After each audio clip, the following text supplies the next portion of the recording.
અમદાવાદના અમરાવાડી વિસ્તારમાં કિન્નરોએ રાધે બંગલોઝમાં રહેતા રહીશો સાથે માથાકૂટ કરતા મામલો પોલીસ સ્ટેશન સુધી પહોંચ્યો છે। કિન્નરોએ લગ્ન પ્રસંગ પહેલા 51,000 રૂપિયાની ભેટ માંગી હતી, જેને લઈને સોસાયટીના રહીશોએ વિરોધ કર્યો હતો। સોસાયટીમાં 30 થી વધુ કિન્નરો આવી ગયા બાદ કપડાં ઊંચા કરી દેતા રહીશો શરમમાં મુકાયા હતા। આજે રહીશો ન્યાયની માંગ સાથે અમરાવાડી પોલીસ સ્ટેશનમાં ફરિયાદ નોંધાવતા પોલીસે ગુનો નોંધી સીસીટીવીના આધારે તપાસ હાથ ધરી છે।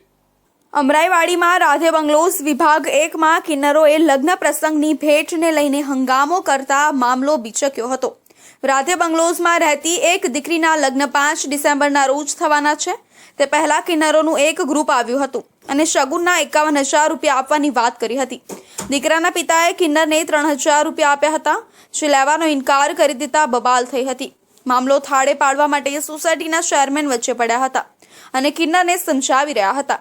ચેરમેન સમજાવતા હતા ત્યારે કિન્નરોએ તેમની સાથે બબાલ કરી હતી અને ગાળો બોલવા લાગ્યા હતા।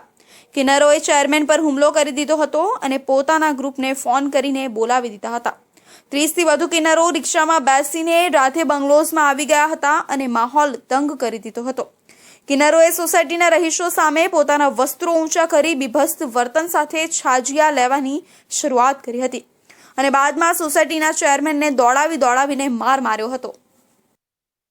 એ લોકો તરત જે રીતે બહુ બધા નંબર થઈ ગયા ને એટલે એ લોકોએ કપડાં કાઢીને અને મને દોડાયો, મને મારવા માટે મારા વાળ ખેંચવાના ચાલુ કર્યા।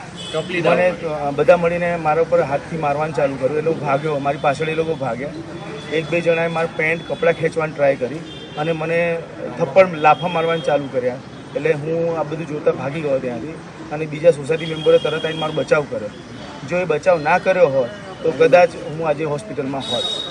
આ લોકો આયા હતા પહેલા 3-4 જણા જ, પછી ધીરે ધીરે આ લોકો થઈને 40 થી 50 જણા થઈ ગયા હતા। આ હુમલાથી સોસાયટીમાં ભારે દોડધામ મચી ગઈ હતી। આ ઘટના બાદ સોસાયટીના સભ્યો અમરાઈવાડી પોલીસ સ્ટેશનમાં પહોંચ્યા હતા અને સૂત્રોચ્ચાર કરીને ફરિયાદ કરી હતી। સમગ્ર ઘટના સોસાયટીના સીસીટીવી કેમેરામાં કેદ થઈ ગઈ છે, જેના ફૂટેજના આધારે અમરાઈવાડી પોલીસે ગુનો નોંધીને તપાસ શરૂ કરી છે।